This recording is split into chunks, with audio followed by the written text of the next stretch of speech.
Alright, let's grab some rail. And we'll set up a little platform down here, and then we'll set up another one up here that we're going to try and connect to. Alright, so the squiggliness, I'll show you what that's about real quick.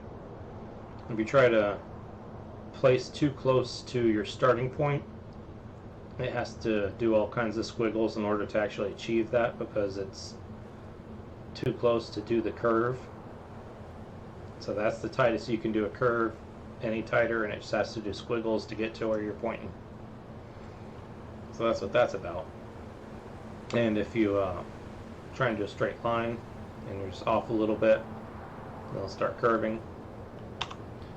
And if you force it into a direction, so now it's locked into the pointing right, so the exit will always point right. When you go one or two off, then it has to squiggle down before it can actually get to that spot, or up and away. But once you get to the third, then it's able to make a nice tight curve. So 1, 2, 3. 1, 2, 3. Because the way that the rails curve, it has to go away before it can come back and reach this segment where I'm trying to point it to. Anyways, let's try and connect to that platform up there. So if I go like this, you can see it makes a nice long diagonal line and then connects. And that's because when you're holding shift, it tries to use the absolute least amount of rails possible to get where you're pointing it. Well, that's so we would want to make a nice tight turn like that over here somewhere. So instead of trying to figure out where along here we have to stop in order to get that turn, what I'm going to do is I'm going to lock it into the vertical position and then just bring it down all the way until it starts doing squiggly stuff. That's how you know you went too far. So right there is the tightest turn we can get. And then we can just bring it up and connect. And the turn's all set, and it's automatically deconstructing any trees in the way. Alright, let's get rid of those and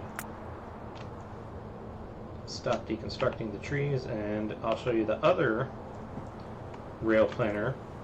So instead of using shift and going through the trees and automatically deconstructing them, if you hold control, then the rail planner will go around the trees. Now we don't want it to go that direction, we want it to go up. So we're going to rotate it,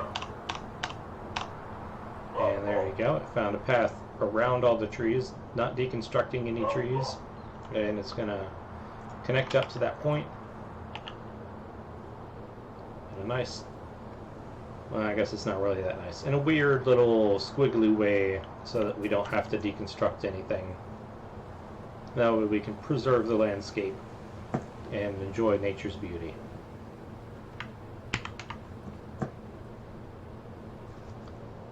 And other than that, it just really comes to getting used to it and experiencing the things that it's doing and taking the time to figure out why it's doing that. And hopefully this helped.